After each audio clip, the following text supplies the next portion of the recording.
1 de votre fiche d'activité, on va utiliser le logiciel GeoGebra que vous avez soit installé sur votre machine, soit pas et vous pouvez l'installer, ou encore vous pouvez directement utiliser GeoGebra en ligne.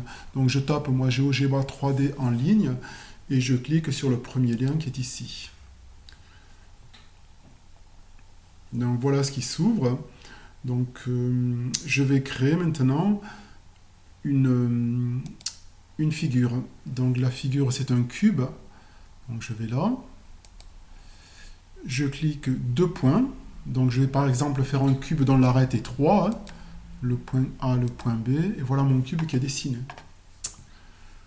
Voilà. Donc à partir de là, donc on peut reprendre la main en faisant ceci. Et donc là, à l'aide de la souris, je peux avoir les différents points de vue de mon cube. Maintenant, on me demande de tracer, donc je peux aussi agrandir.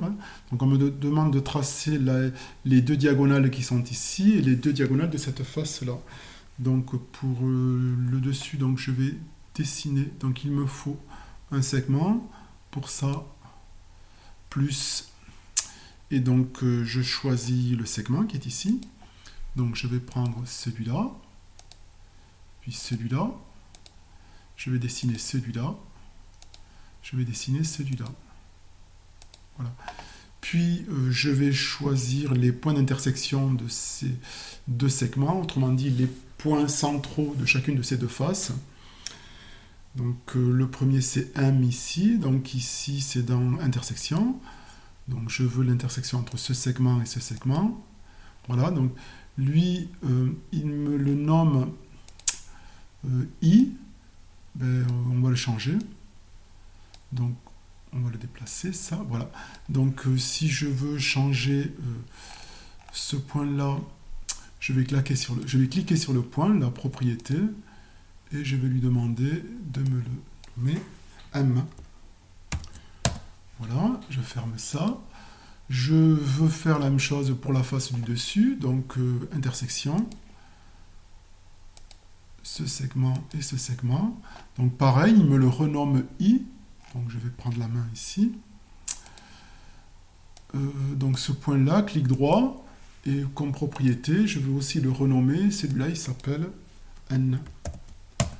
Voilà, donc je ferme ça. Maintenant, on me demande donc les distances AM, les distances AN et les distances MEN. Donc je vais tracer à nouveau ces trois segments. Donc, je vais là. Donc le segment AM, bon, il me le met en pointillé puisqu'il est à l'intérieur du cube. Le segment AN et le segment MEN. Voilà.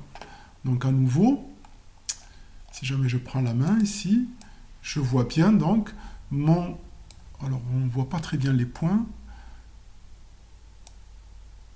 Donc, je vois bien mon segment ici. Alors, le point L ici. Donc, mon triangle AMN. Donc, la première question, c'était de calculer AM au carré. Donc, ici, vous avez un triangle rectangle. Donc, il suffira d'utiliser le théorème de Pythagore, sachant que le côté du cube a pour taille petit a.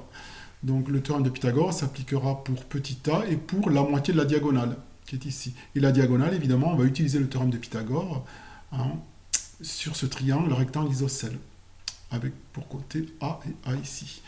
Puis, cette hypoténuse-là, par rapport à ce triangle, ben, c'est en fait un côté du cube, puis la moitié d'une diagonale, et ben, c'est la même chose pour ce triangle-là, pour calculer l'hypoténuse AN. Alors le point N, on va peut-être le mettre ici, on le verra mieux. Donc c'est un côté du cube et la moitié de la même diagonale. En fait, de la même diagonale, d'une diagonale dont la longueur est identique à celle-là. Voilà, et donc ce triangle-là, il est isocèle. Donc une fois que j'ai calculé ça, et j'ai aussi calculé ça, et pour calculer cette longueur-là, eh ben, on utilise la droite des milieux dans un triangle. Dans quel triangle? Dans ce grand triangle-là. Donc on peut mieux le voir si on trace ce segment. Voilà, donc dans ce grand triangle-là, on va peut-être l'agrandir cette figure, dans le grand triangle qui est ici, eh bien cette longueur-là, d'après la droite des milieux, c'est la moitié de cette longueur-là qui est la longueur, la diagonale, qui avait été calculée précédemment. puisque cette diagonale-là, c'est la même que celle-là. Voilà. Donc vous aurez les trois dimensions du triangle, et une fois que l'on connaît ces dimensions-là, on peut utiliser la formule des distances pour calculer le produit scalaire AM, AN. Voilà. Autre chose, je peux éventuellement changer les couleurs, et si ça vous plaît, si ça vous plaît pas. Donc pour ça, si je fais un clic droit ici, non, donc là c'est pour la face. Donc normalement je l'ai pas ici, je sais plus. Mais vous trouverez vous-même, j'en suis persuadé. Voilà.